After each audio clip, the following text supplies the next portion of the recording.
Happy spooky season, I guess you could say. It's everybody. It's Tyler here. Do another Requel pitch in the car. And this one, it's kind of interesting. We're going to call this just, vampires. Recently, I feel like in 2024, we saw a resurgence of some vampire-based properties. We saw Nosferatu come in December. That's a whole nother conversation. We saw the release of the current Salem's Lot, which sadly fell short. I think all Stephen King's products now are perfect for streaming miniseries. I think film versions are very difficult to adapt. Even It was broken into two films, and they tried to make It Chapter 1 a kind of self-contained movie, which it worked, but I'm not as familiar with the story. And,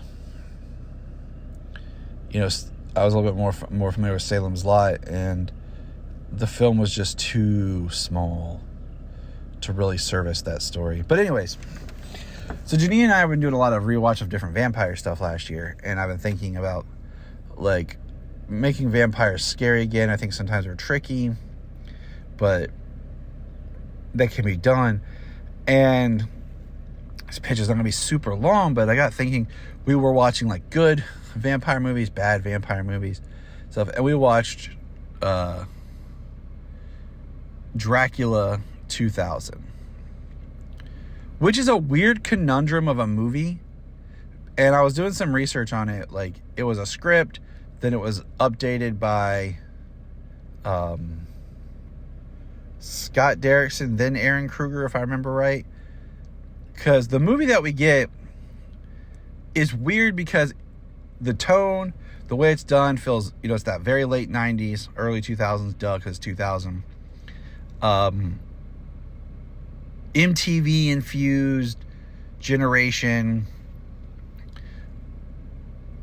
with just the music and it wasn't comical enough to be a horror comedy, and it wasn't serious enough to really be horror. It felt clean and sanitized because it really wasn't that graphic. But then they give us a story that's actually really deep, and that's why I feel like it needs a reboot. And I don't. You'd have to change the name. You couldn't be Dracula 2000, but the director was Patrick.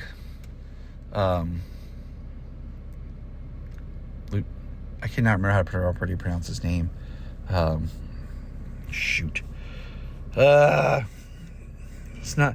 I get him and Louis Leterrier mixed up as Patrick Lussier, I think. Yeah, that sounds right. He was the editor for many Wes Craven films, specifically Scream. And it does have a very Wes Craven. I know he was a producer, and it says Wes Craven presents Dracula 2000. But it has a very Wes Craven look. It almost feels like someone was just trying to copy Wes Craven's directing for this film, the way some of it's shot. It reminded me a lot of how Wes Craven directed Cursed, which I'd have to look at the times table again on that, because that wasn't too far from this film. And that one went through a lot of production problems and troubles and reshoots and changes in release dates. So they could have overlapped at some point. But my point is, the story, involves the idea that Van Helsing couldn't find a way to kill Dracula. He gets stabbed by Dracula, gets Dracula's blood inside him, and then starts using Dracula's blood to help just a little bit to keep himself alive and guard Dracula's coffin. He becomes an antique stealer, and over the years and generations, he changes his name to Matthew, which is, okay, first of all, number one, he keeps the Van Helsing last name. Later, we find out he has a daughter, which means he would have been an old dude and had a daughter. And she changes her name to Heller. Why did he keep the Van Helsing? Because there's a joke early about his great-great-grandfather inspiring that character in Stoker's novel. So we live in a world where the novel exists, okay? And these characters are known because of the novel. And later we learn that Mary's friend's name is Lucy, which I feel is like a little too on the nose when you're dealing with the fact the novel exists in the world. But the big twist of why I feel this story needs fixed is most of the film is they play Dracula more as this cursed character and why he has a problem with God and is anti-God, and basically he tried to commit suicide and he is cursed not to go to hell or heaven. And because he betrayed Jesus, because Dracula starts out as Judas, and that's why silver can hurt vampires and hurt him, is because silver, of course, is 30 pieces of silver he got for betraying Jesus. And if you're going to go that route, and you're going to have these conversations where he's talking about how God doesn't care and God's against you and all this, and how he helped Jesus and all this, you need some sort of character that's a counterpoint to argue and have this really deep theological debate.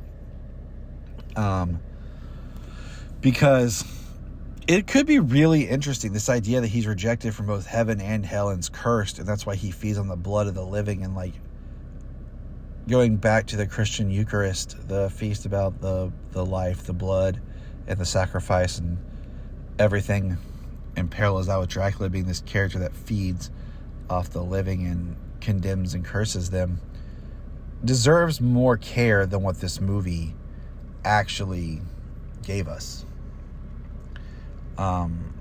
The film has some great scenes with Gerard Butler's Dracula, talking and yelling at this image of Jesus. But that's it.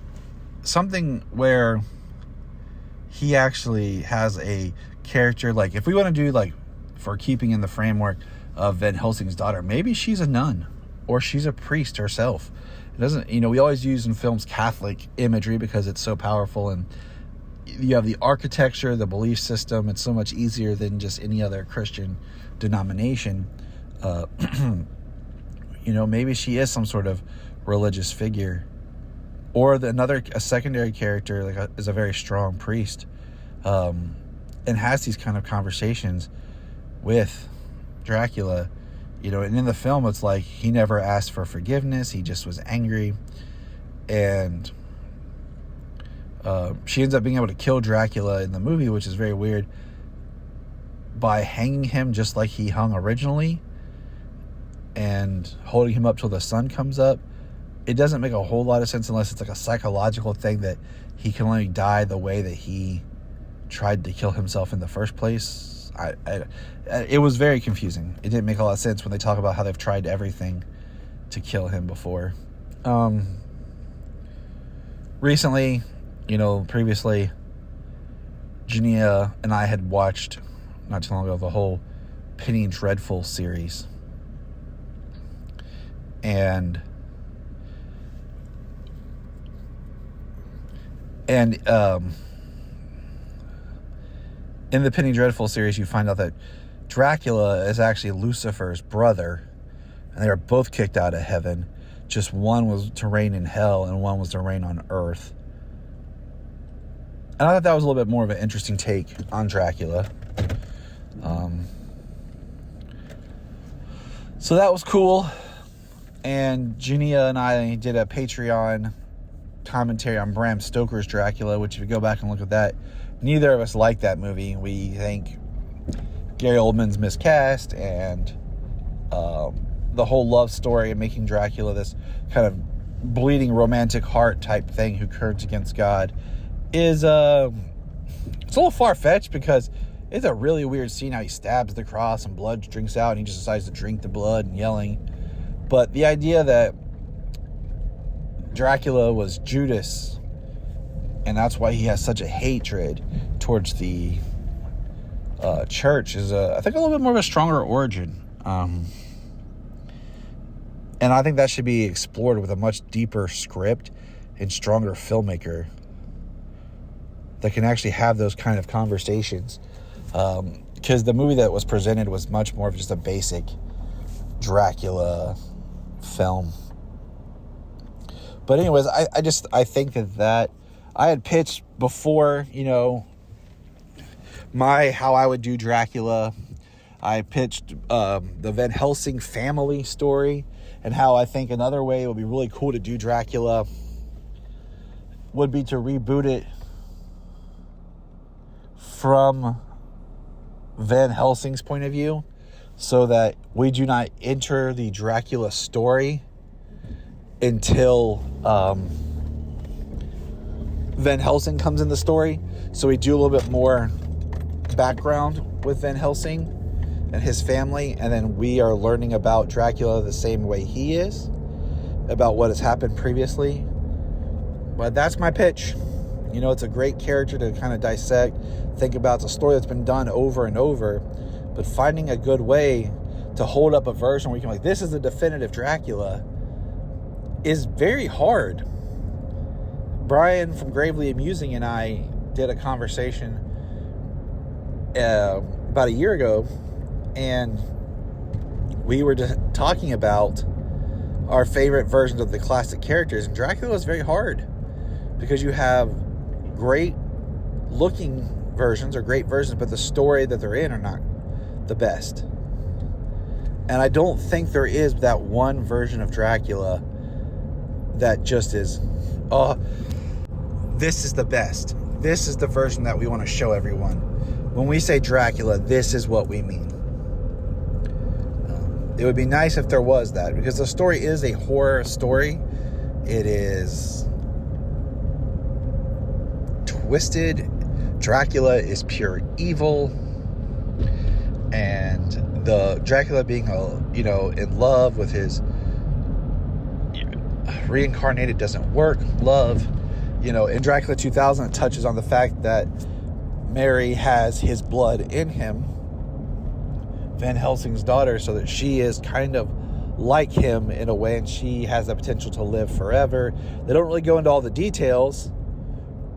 They have this psychic link, and I feel like that's something that's an interesting play if you want to do a love story, because